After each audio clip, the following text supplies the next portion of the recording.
오늘 말씀은 디모데전서 6장 11절에서 16절입니다. 디모데전서 6장 11절에서 16절입니다. 신약 342면입니다. 디모데전서 6장 11절에서 16절 말씀. 우리 한 목소리로 함께 읽도록 하겠습니다. 오직 너 하나님의 사람아, 이것들을 피하고 의와 경건과 믿음과 사랑과 인내와 온유를 따르며 믿음의 선한 싸움을 싸우라. 영생을 취하라. 이를 위하여 내가 부르심을 받았고 많은 증인 앞에서 선한 증언을 하였도다.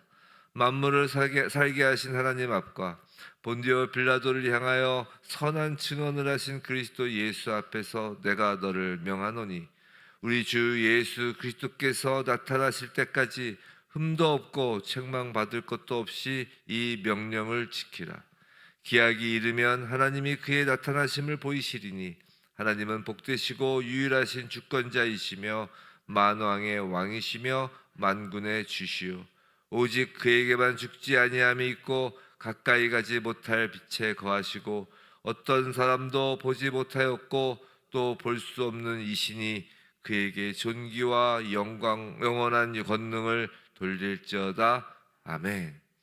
오늘 하나님의 사람은 끝까지 지킵니다 라는 제목으로 디모데전서 6장 11절로부터 16절 말씀 우리가 받을 때 정말 이 아침에 모든 성도님들 위해 우리 주 예수 그리스도의 바른 말씀이 임하고 그 바른 말씀을 따라 경건한 삶으로 나아가게 하시는 은혜가 있기를 주님의 이름으로 축원합니다. 뭐 입으실 것 좀 추우실 것 같아요. 사도 바울은 어제 본문에서 매우 엄중하게 경고했어요. 어제 본문 말씀이 6장 3절로부터 10절까지였나요? 그죠? 6절부터 10절이었나? 여하튼 오늘 본문 11절 이전 말씀에 엄중하게 경고했습니다. 거짓 교사가 경건을 이익의 방도로 삼는다고 했어요. 5절이죠. 경건을 이익의 방도, 이익의 수단으로 삼았다는 거예요. 돈을 사랑하는 마음은 어떻게 돈을 사랑하는 거에 대하여 봤죠? 10절 돈을 사랑하면 일만하게 뿌리가 되나니 돈을 사랑하는 마음이 온갖 악의 뿌리가 되었습니다. 어떤 이들은 그것을 탐하다가 믿음에서조차 떠나 이제 많은 근심으로 자기 자신을 찌른다고 사도 바울은 엄중하게 경고했어요. 지금 바울은 세상의 부와 성공 자체를 죄라고 말하지 않고 문제는 돈이 하나님 자리를 차지하는 것이 문제라고 하는 것입니다. 문제는 사람이 재물을 소유하는 것이 아니라 재물이 사람을 소유하는 것이 문제라는 것입니다. 문제는 경건이 하나님을 사랑하는 길이 되는 것이 아니라 자기 욕망을 채우는 도구로 타락하는 것이 문제라는 것이에요. 경건조차 자기 욕망을 채우는 것이죠. 근데 오늘 보면 11절은 강력한 반전으로 시작합니다. 갑자기 경건이 자기 욕망을 채우는 도구라고 하니까 그게 생각나네요.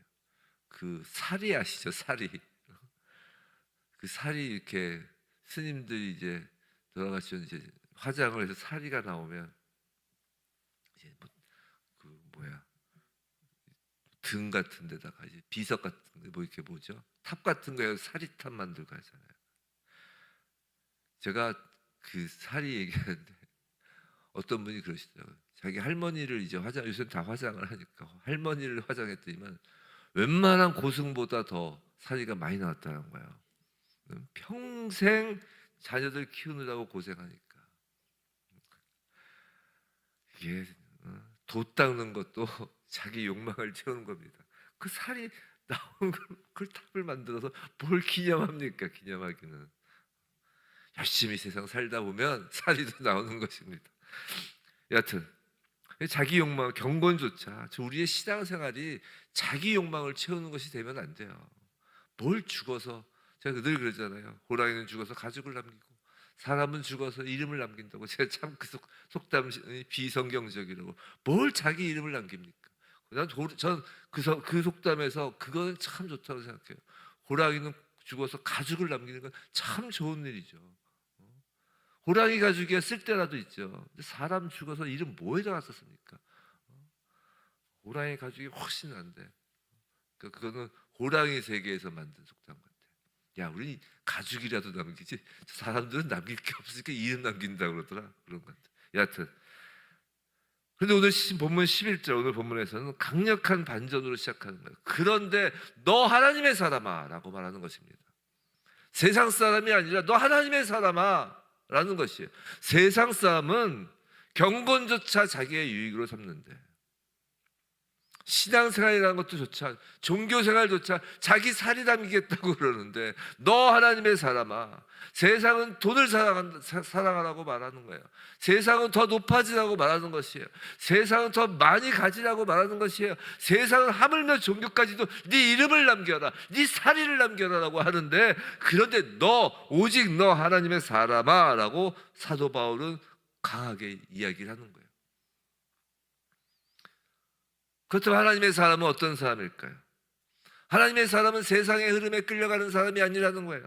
하나님의 사람은 하나님께 속한 사람이잖아요. 하나님의 말씀으로 생각하고 하나님의 뜻으로 결정하고 하나님의 영광을 위해 사는 사람이 하나님의 사람인 것입니다. 오늘 본문은 하나님의 사람이 어떤 방향으로 살아가야 하는지를 분명하게 보여주는 말씀이에요. 어제까지는 이 세상 사람들, 돈을 사랑하고 경건조차 자기의 유익으로 삼는 그 세상 사람들에 대한 강한 경고였다면, 그러니까 우리 하나님의 사람이 하나님의 사람으로서가 아니라 세상 사람으로 살아가는 것에 대한 강한 경고였다면, 오늘 말씀은 그러니까 하나님의 사람이 어떤 방향으로 살아가야 하는지를 분명하게 보여주는 거예요. 한 서너 가지로 보겠습니다. 첫 번째, 하나님의 사람은 악을 피하고 선을 추구해야 하는 거예요. 11절에 보세요. 이것들을 피하고, 그다음 쭉 나오면서 이것들을 따르며, 그죠? 의와 경건과 믿음과 사랑과 인내와 온유를 따르며, 이것들을 피하고 이것들을 따르며. 하나님의 사람은 악에서 피하고 선을 추구하는 것이에요. 이것들, 여기서 이것들이 뭐예요? 앞선 본문에서 나온, 우리가 시작하면서 지금 말씀드렸던 탐심, 돈사랑, 거짓 가르침, 경건을 이익의 수단으로 삼는 마음을 가리키는 거예요. 하나님의 사람은 죄와 타협하지 않는다는 것이에요. 죄를 관리하려 하지도 않는 것입니다. 죄를 가까이 두고 적절히 내가 조절할 수 있다고 생각하는 것이 아니에요. 성도 여러분, 죄는 피하는 것이에요. 요셉이 보디발의 아내의 유혹 앞에서 머뭇거리지 않았어요. 그는 옷을 버려두고 도망쳤다고요. 죄로부터의 도망침은 비겁함이 아니에요. 그건 지혜예요. 그건 거룩함의 용기라고요. 죄 앞에서 머뭇거리는 사람은 결국 그 죄의 손에 덜미를 붙잡히는 거예요. 우리가 지나가다가 깍두기들 보이면 도망가야 되는 거예요. 그게 거기서 머뭇머뭇해서 그 길을 걸어가면 안 되는 거예요. 제가 젊었을 때도 아니죠. 어렸을 때. 이제 골목을 이렇게 가면, 이 예전에는 골목에 그렇게 이제 험상궂은 이제 형님들이 계셨어요. 그러면 그 골목을 가지 말아야 되는 거예요. 굳이 거기 이제 비질비질 들어가면 이제 탁 뒷덜미를 잡히는 거예요. 죄는 피하는 것입니다. 죄에서 멀리 도망치는 사람이 믿음을 지키는 거예요. 하지만 그냥 피하라고만 지금 바울이 말하는 것이 아닙니다. 피한 자리는 반드시 선으로 채워야 해요. 우리 기독교 신앙은 이 비움의 종교가 아니에요. 제가 자주 말씀드리는데 채움의 종교예요. 그러니까 우리가 내려놓잖아요. 우리 그 내려놓음, 이영규 선교사님 아주 귀한 책인데, 여하튼 그 내려놓음에서 끝나면 안 되고 내려놓은 것이 채워져야 돼요. 그러니까 불교에서 얘기하는 공, 무 뭐 그런 거하고는 그건 오히려 우리는 악의 상태라고 하는 거고, 창세기 1장 2절에 나오잖아요. 창조 당시에 피한 자리는 반드시 채워야 해요. 악에서 떠난 마음이 하나님을 향하지 않으면 다른 욕망이 다시 그 자리를 차지합니다. 그 귀신이 나가면 다시 그 귀신이 7배의 귀신이 들어온다는 거 아니에요. 바울은 그래서 지금 그 채워야 될 것, 피하고 따라야 할 것을 6가지를 지금 이야기하죠. 간략하게 살펴보면 의입니다. 의, 즉 하나님 앞에서 바르게 사는 것이에요. 사람을 대할 때도 정직하고 공정하고 공의롭게 행하는 것입니다. 경건입니다. 경건, 하나님을 하나님으로 높이는 삶이에요. 나의 유익이 아니라 사람의 눈보다 하나님의 눈을 더 두려워하는 삶입니다. 그 다음에 믿음이라고 그러죠. 믿음. 그죠? 경건과 믿음. 자, 믿음. 믿음 뭐예요? 상황이 아니라 하나님의 약속을 붙드는 거예요. 사랑, 나 자신을 높이는 삶이 아니라 다른 이를 살리는 삶입니다. 인내, 어려움 속에서도 믿음의 자리를 떠나지 않는 것이죠. 온유, 힘이 없어서 조용한 것이 아니라 하나님의 뜻 아래 자신을 절제하는 것이에요. 성도 여러분, 믿음은 단지 하지 말아야 할 것을 아는 데서 끝나지 않고, 믿음은 무엇을 향해 달려갈 것인가를 분명히 아는 거예요. 믿음은 채워지는 거예요. 비워지는 게 아니에요. 하나님의 사람은 탐심을 비우고 의를 채웁니다.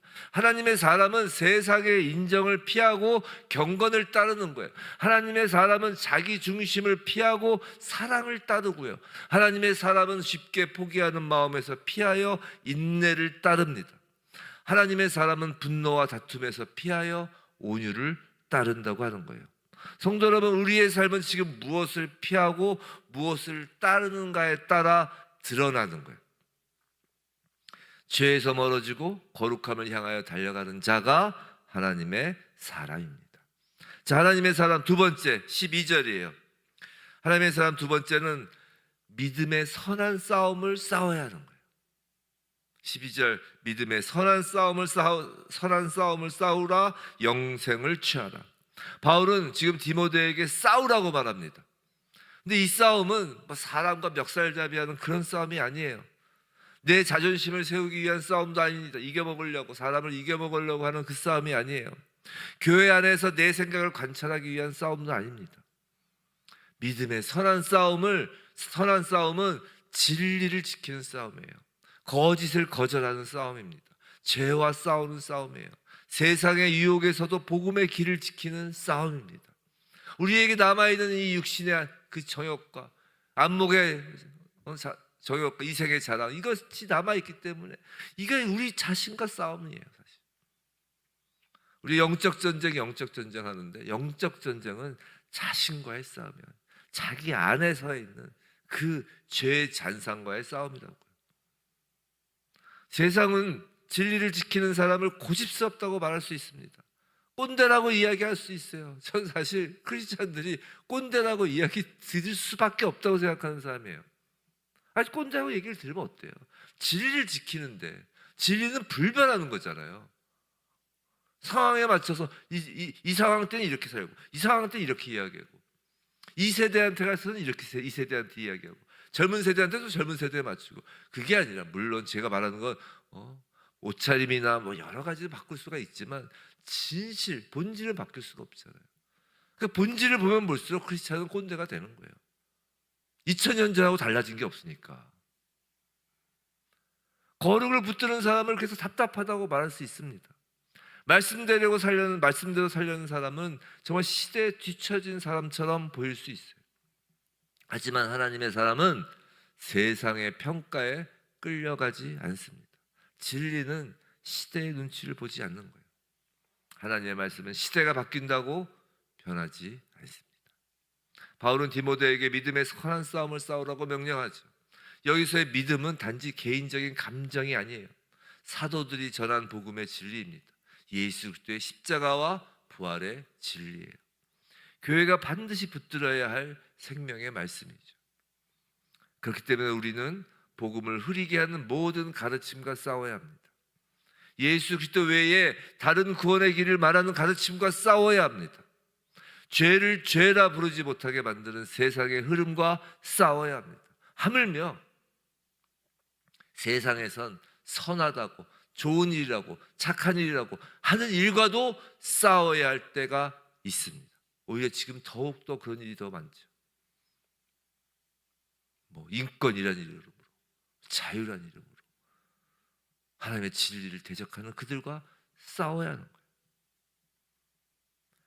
이 싸움은 혈과 육의 싸움이 아닙니다.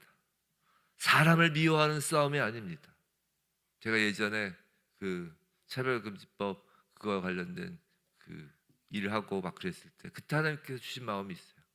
그 일을 하면서 특히 세상에서 그 하나님의 그 진리에 대적하는 것과 싸울 때 제일 먼저 주의해야 될 게 사람을 미워하지 말라는 거예요. 사람.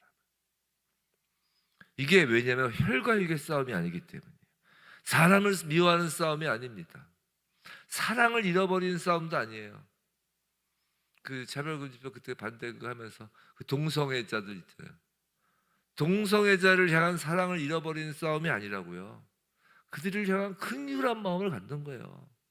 저는 솔직히 그렇게 자신 있게 얘기할 수 있습니다. 실제로 동성애에 빠져 있는 그 사람들을 정말 긍휼히 여기고 정말 하나님의 시각으로 사랑하는 사람들은 차별금지법을 반대하는 거예요. 그래서 사랑하기 때문에 진리를 위하여 싸우는데 사랑으로 싸우는 거라고요. 그러니까 그들을 막 정죄하지 않잖아요. 옛날에 그 뭐 미국이나 그런 데처럼 옛날에 막 그들을 처벌하고 그러지 않잖아요. 우리나라는 처벌하지 않잖아요. 처벌해서도 안 되고. 그러니까 처벌이라는 게 막 감옥에 넣고 막 그랬잖아요, 미국에서. 우리가 거짓을 거절하되 영혼을 불쌍히 여겨야 하는 것입니다. 우리가 강하게 서되 온유함을 잃지 않아야 하는 거예요. 자, 세 번째, 하나님의 사람은 이제 두 번째 영적 전쟁이라고 했어요. 세 번째 하나님의 사람은 그리스도의 나타나심까지 명령을 지켜야 합니다. 13절과 14절에서 바울은 매우 엄숙한 분위기로 지금 명령합니다. 만물을 살게 하신 하나님 앞과 본디오 빌라도를 향하여 선한 증거로 증언하신 그리스도 예수 앞에서 내가 너를 명하노니 우리 주 예수 그리스도께서 나타나실 때까지 흠도 없고 책망받을 것도 없이 이 명령을 지키라. 지금 디모데를 바울은 누구 앞에 세우는 거냐면 사람 앞에 세우는 것이 아니에요. 하나님 앞에 세우는 것입니다. 지금 디모데에게 왜 이 디모데 전서를 썼어요? 디모데가 이제 에베소에서 이제 목회를 해야 되는데 그 목회한 자기 후배 목회자, 제자 목회자에게 지금 바울이 서신을 쓰는 거 아니에요. 그런데 그 디모데를 에베소에 있는 자기가 잘 아는 장로들 소개하고 그런 글이 아니에요. 이게 그 교회 앞에 지금 세우고 있는 게 아니에요. 그러니까 사람 앞에 세우고 있는 게 아니에요. 디모데를 하나님 앞에 세우고 있는 거라고요. 생명을 주시는 하나님 앞에 세우는 거예요. 그리고 그 빌라도 앞에서 선한 증거를 하셨던 그 예수 그리스도 앞에 세우시는 거예요. 그리스도께서 그 증언의 본을 보이셨기에 그리스도께서 그 세상 속에 내려오셔서 하나님의 그 증인이 되셔서 빌라도 앞에서 침묵하셔야 할 때와 증언하셨을 때를 아셨던 것처럼 디모데도 그 예수님께서 세상 왕 앞에서 진리의 증인이 되신 것처럼 디모데도 진리를 지켜야 한다는 거예요. 하나님 앞에서. 그렇기 때문에 우리는 모든 삶의 자리가 코람되어 있는 것입니다. 우리의 모든 삶의 자리가 하나님 앞에서 진리를 지켜내야 하는 자리라는 것이에요. 가정에서 믿음을 지켜야 하고요. 일터에서 믿음을 지켜야 하고요. 사람들이 보지 않는 자리에서 믿음을 지켜야 합니다. 손해를 보더라도 정직을 지켜야 합니다. 솔직히 이 예배당의 안에서의 모습은 우리의 믿음을 증명해내지 못합니다. 우리의 믿음을 증명하는 자리는 CCTV도 없는 저 골목길에서 증명되는 거예요.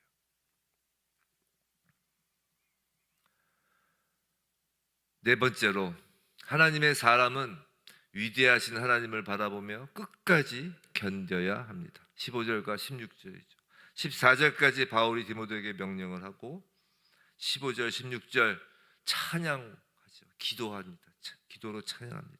하나님은 복되시고 유일하신 주권자시며 만왕의 왕이시며 만주의 주시오. 오직 그에게만 죽지 아니함이 있고 가까이 가지 못할 빛에 거하시고 아멘. 아무 사람도 보지 못하였고 또 볼 수 없는 이신이 그에게 존귀와 영원한 권능을 돌릴지어다. 아멘. 바울은 디모데에게 무거운 명령을 주고 난 뒤에 디모데 자신을 바라보게 하지 않았습니다. 성도 여러분, 예배가 뭐예요? 예배는 하나님을 바라보는 거예요. 성도 여러분, 우리가 영적 전쟁을 하고 내 안에 죄와 싸우고 그 경건을, 하나님 앞에서의 경건을 유지하려고 끝까지 노력하고 견뎌내고, 그리고 나서 자기 자신을 바라보면서 너무 대견해 내가, 내 신앙생활이 너무 대견해, 이게 아니라 하나님을 바라보고 하나님을 찬양하게 하는 거예요. 제가 전에 말씀드렸죠. 우리가 일주일의 삶은 하나님 앞에서 우리의 일주일의 삶을 점검받는 시간이기도 하지만, 사실 우리의 일주일의 삶은 그 주일 예배를 향해 달려가는 거라고요. 하나님을 찬양하기 위하여 일주일을 열심히 삶 속에서 예배를 드리는 거예요. 그 모든 매일의 삶의 예배가 모여 주일날 하나님을 찬양하며 팍 터지는 것입니다. 우리가 생각해 보세요. 우리 주일마다 모이는 게 부활절이고 하나님 앞에서 천국 잔치를 벌이는 거예요. 근데 이제 우리가 이제 보통 옛날에 환갑잔치를 했잖아요. 환갑잔치를 한다고 칩시다. 그럼 자녀들이 옛날에 환갑잔치를 다 이렇게 해줬다고요. 그럼 자녀들이 아버지 생신잔치, 부모님 생신잔치 이렇게 할 때 그 부모님 생신잔치를 하기 위해서 얼마나 많이 노력합니까? 수고하고 노력하면서 그 잔치 준비를 하잖아요. 장소도 예약하고 뭐하고. 결국 그 잔치 자리가 목적인 거예요. 그렇죠? 마찬가지예요. 우리가 주일 예배가 그 예배 자리가 목적이에요.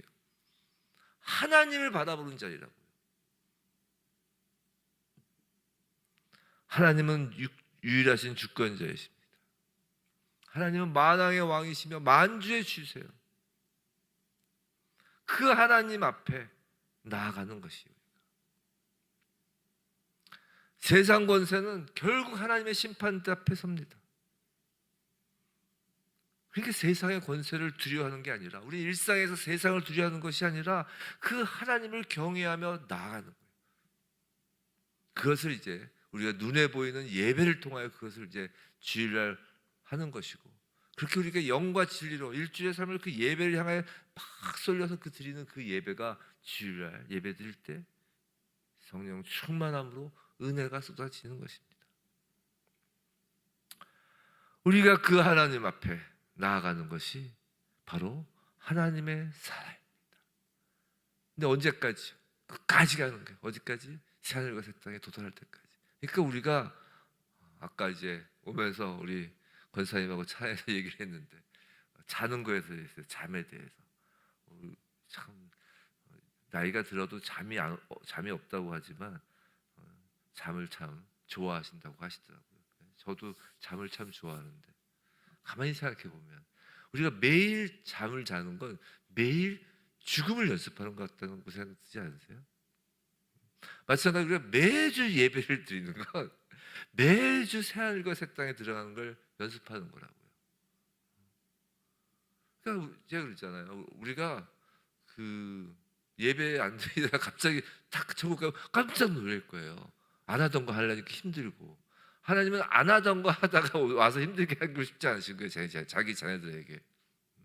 그냥 늘 그게 삶이 된 사람들, 늘 그게 삶이 돼서 늘 예배자의 삶, 늘 하나님의 사람으로서의 사는 삶이 늘 이 땅에서 그게 일상이 되어서 전혀 이상하지 않을 사람들이 새하늘과 새 땅에 가서 전혀 이상하지도 않을 새하늘과 새 땅에서 누리는 거지, 이 땅에서 전혀 그런 걸 경험하지 않고 인식도 안 하고 있다가 갑자기 그곳에 가서 나 이것이 싫어요 하는 사람이 없어요. 저 친구들 있는데 저 다른 세상으로 갈게요, 이러지 않도록 늘 이곳에서 연습을 시키시는 겁니다. 우리는 다시 오실 주님을 바라보는 것이고, 날마다 주님을 소망하며 하나님께 나아가는 거예요. 오늘 말씀은 정리하면 이렇습니다. 하나님의 사람은 피하고 따릅니다. 뭐에서 피해요? 죄에서 피합니다. 그리고 의와 경건을 따릅니다. 두 번째, 하나님의 사람은 선한 싸움을 싸웁니다. 의와 경건을 따른다는 것은 그냥 뭐 어딜 줄레줄레 따라가는 것이 아니라 싸우는 거예요. 내 안에서 죄와 싸우는 것입니다. 하나님의 사람은 영생을 붙들며 주님의 나타나심을 기다리며 끝까지 말씀을 지킵니다. 그 무엇보다 하나님의 사람은 만왕의 왕이신 하나님을 언제나 바라보기를 소망합니다. 우리는 세상 사람들이 아니에요. 우리는 하나님의 사람입니다. 그렇기 때문에 탐심의 길에서 돌이켜야 하고 거짓의 길에서 떠나야 하고 세상과 타협하는 믿음을 버려야 합니다. 그리고 의와 경건과 믿음과 사랑과 인내와 온유를 향해 달려가야 합니다. 그 달려감의 끝에 우리 주님이 두 팔 벌리고 우리를 기다리고 있습니다. 할렐루야. 그 소망으로 사시는 거 아니에요? 그 소망으로. 부디 우리 주 예수 그리스도께서 나타나시는 그날까지 믿음의 선한 싸움을 싸우며 영생을 굳게 붙들고 점도 없고 책망받을 것도 없이 주님의 명령을 지키는 우리 모두가 되길 주님의 이름으로 축원합니다.